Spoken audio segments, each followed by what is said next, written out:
अग्रान घिड़नक तकनक धुमकिट तक गति गनधा अग्रान घिड़नक तकनक धुमकिट तक गति गनधा। হ্যালো বন্ধুরা, আমাদের আজকের ভিডিও খুবই স্পেশাল, কারণ আজ আমাদের ভিডিও এমন এক সমাবেশকে নিয়ে যা মহাকাশ থেকেও দেখা যায়, যেখানে কোটি কোটি মানুষ একত্রিত হন কোনো কনসার্ট বা রাজনৈতিক সভার জন্য নয়, বরং এক পবিত্র নদীতে আধ্যাত্মিক স্নানের জন্য। এটি মহাকুম্ভ মেলা, বিশ্বের সবচেয়ে বড় মানব সমাগম।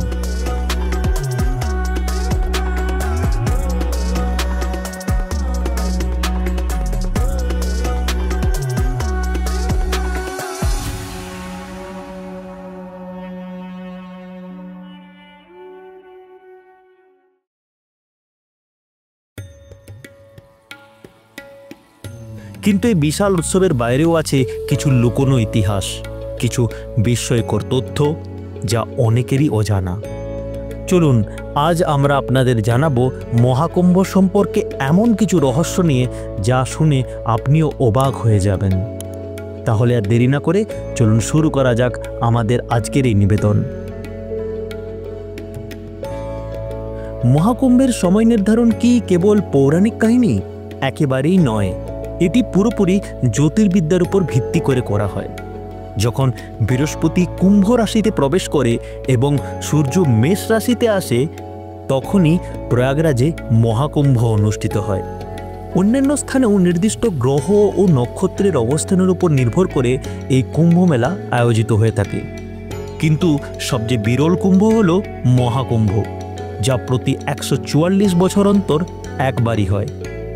এবং এটি সেই বিরল সময় যখন অগণিত সাধুসন্ত ও লক্ষ লক্ষ ভক্তেরা একত্রিত হন।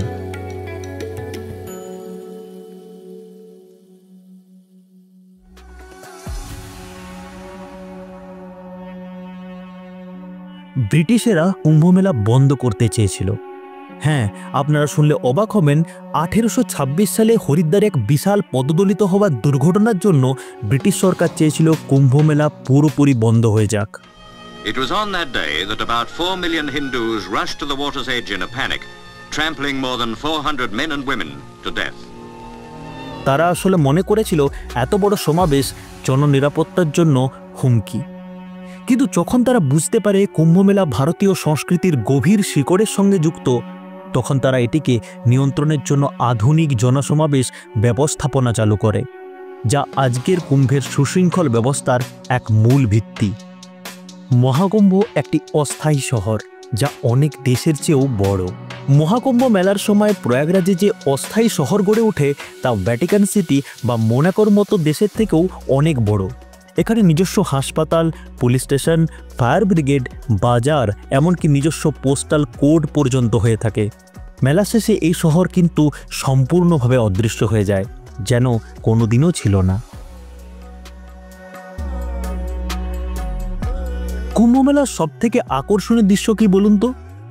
হ্যাঁ, নাগা সাধুরা, যারা সম্পূর্ণরূপে নগ্ন ও ফস্যমাখা অবস্থায় প্রথম স্নান বা বলা ভালো শাহী স্নান করে থাকেন। কিন্তু জানেন কি, নাগা সাধুরা কিন্তু শুধুমাত্র আধ্যাত্মিক গুরু নন, তারা একসময় প্রশিক্ষিত যোদ্ধাও ছিলেন। তারা ভারতের আদি সেনাবাহিনীতে অংশ নিয়ে বহু যুদ্ধেও অংশগ্রহণ করেছেন। শোনা যায় প্রয়াগরাজের প্রাচীন ধর্মীয় স্থানগুলোর মধ্যে একটি গোপন সুড়ঙ্গ রয়েছে, যা অক্ষয় বটগাছ, গঙ্গা, যমুনা ও সরস্বতীর সঙ্গম এবং এলাহাবাদ কেল্লাকে সংযুক্ত করে থাকে। মুঘল সম্রাট আকবরও এই অঞ্চলের আধ্যাত্মিক শক্তির কথা জানতেন এবং তিনি তাই এখানে একটি দুর্গ নির্মাণও করেছিলেন। 2013 সালে প্রয়াগরাজে অনুষ্ঠিত মহাকুম্ভ বিশ্বের বৃহত্তম মানব সমাবেশের এক রেকর্ড গড়ে। এই মেলায় 12 কোটিরও বেশি মানুষ অংশগ্রহণ করেছিলেন, যা পুরো জাপানের জনসংখ্যার সমান ছিল। এটি প্রথম রেকর্ড ছিল। এরপর প্রতি কুম্ভেই সে রেকর্ড ভেঙেই চলেছে। মহাকুম্ভে প্রতি বছর কয়েক কোটি মানুষ আসে, ফলে প্রচুর বর্জ্য তৈরি হয়। কিন্তু জানেন কি, 2019 সালের মহাকুম্ভ ছিল সবচেয়ে পরিচ্ছন্ন কুম্ভ মেলা, যেখানে 20,000-এরও বেশি স্বেচ্ছাসেবক প্রতিদিন পরিচ্ছন্নতার কাজ করেছে, যা এক কথায় বিস্ময়কর। তাহলে চলুন বন্ধুরা জেনে নিই এই অপূর্ব মহাকুম্ভের কিছু আনুমানিক পরিসংখ্যান। মোট তীর্থযাত্রী প্রায় 40 থেকে 45 কোটি। হ্যাঁ, সঠিক শুনলেন আপনি, প্রায় 400 থেকে 450 মিলিয়ন ভক্ত 45 দিনের এই মেলায় অংশগ্রহণ করবেন। কল্পবাসী, কল্পবাসী কথার অর্থ কি আপনি জানেন? কল্পবাসী হলো তারাই যারা পুরো সময় জুড়ে কুম্ভ মেলায় থাকবেন। আনুমানিক 15 থেকে 20 লক্ষ কল্পবাসীর আগমন হবে এই বছর, যা 2019 সালের 10 লক্ষ থেকে এক উল্লেখজনক বৃদ্ধি। উচ্চতম উপস্থিতির দিন, বিশেষত মৌনী অমাবস্যাতে 8 থেকে 10 কোটি তীর্থযাত্রী এই মহাকুম্ভে অংশগ্রহণ করবেন। মেলার পরিসর, এবারের মেলা প্রায় 4000 হেক্টর এলাকা জুড়ে অনুষ্ঠিত হবে, যা 2019 সালের তুলনায় 25% বৃদ্ধি পেয়েছে। সেক্টর বিভাজন, ভিড় এড়ানোর জন্য মেলাকে 25টি সেক্টরে বিভাজিত করা হয়েছে, যা 2019 সালে ছিল মাত্র 20টি। ঘাটের দৈর্ঘ্য, পবিত্র স্নানের জন্য ঘাটের দৈর্ঘ্য 8 কিলোমিটার থেকে 12 কিলোমিটার করা হয়েছে। পার্কিং সুবিধা, পার্কিং এলাকায় 1850 হেক্টর পর্যন্ত সম্প্রসারিত করা হয়েছে, যা পূর্বে ছিল 1291 হেক্টর। রাস্তার পরিকাঠামো, মেলার চত্বরে রাস্তার মোট দৈর্ঘ্য 299 কিলোমিটার থেকে বাড়িয়ে 450 কিলোমিটার করা হয়েছে। বাজেট ও অর্থনৈতিক প্রভাব, আনুমানিক বাজেট মহাকুম্ভের জন্য বরাদ্দ হয়েছে 7500 কোটি টাকা, যা আগের তুলনায় অনেকখানি বৃদ্ধি পেয়েছে। অর্থনৈতিক লেনদেন, মহাকুম্ভ মেলা আনুমানিক 2 থেকে 2.5 লাখ কোটি অর্থনীতিতে অবদান রাখবে, যা ভারতের মোট জিডিপির 0.8% হতে পারে। পর্যটকদের জন্য ব্যয়, যদি প্রতিটি পর্যটক গড়ে 5000 টাকা ব্যয় করেন তাহলে মোট 2 লাখ কোটি টাকা আয় হবে। হেলিকপ্টার সার্ভিস, হেলিকপ্টার পরিষেবা প্রতি ট্রিপ 5000, যা প্রতিদিন 7000 যাত্রীকে বহন করতে পারে। 45 দিনে এই পরিষেবা আনুমানিক 157.5 কোটি টাকা আয় করতে পারে। টয়লেট ও আবাসন, এবারের মেলাতে 1,50,000 শৌচাগার স্থাপন করা হবে, যা 2019 সালের 1,14,000 থেকে অনেকখানি বেশি।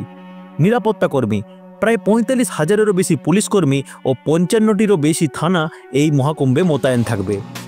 নজরদারির প্রযুক্তি, প্রায় 3000-এরও বেশি ক্যামেরা সার্বক্ষণিক এই নিরাপত্তা সুনিশ্চিত করবে।